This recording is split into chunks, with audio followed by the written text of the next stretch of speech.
ছেলেটা যে উত্তরটা দিয়েছিল, ঘরের সবাই অবাক হয়ে গিয়েছিল। লোকটা ধীরে ধীরে উঠে দাঁড়াল।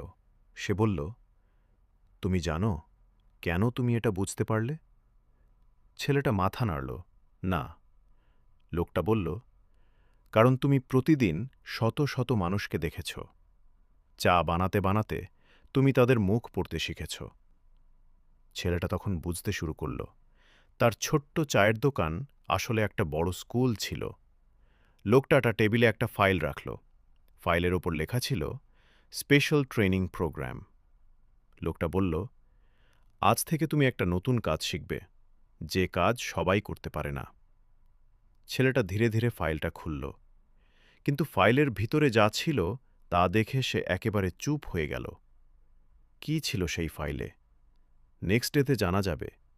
গল্প মিস না করতে এখনই সাবস্ক্রাইব করো।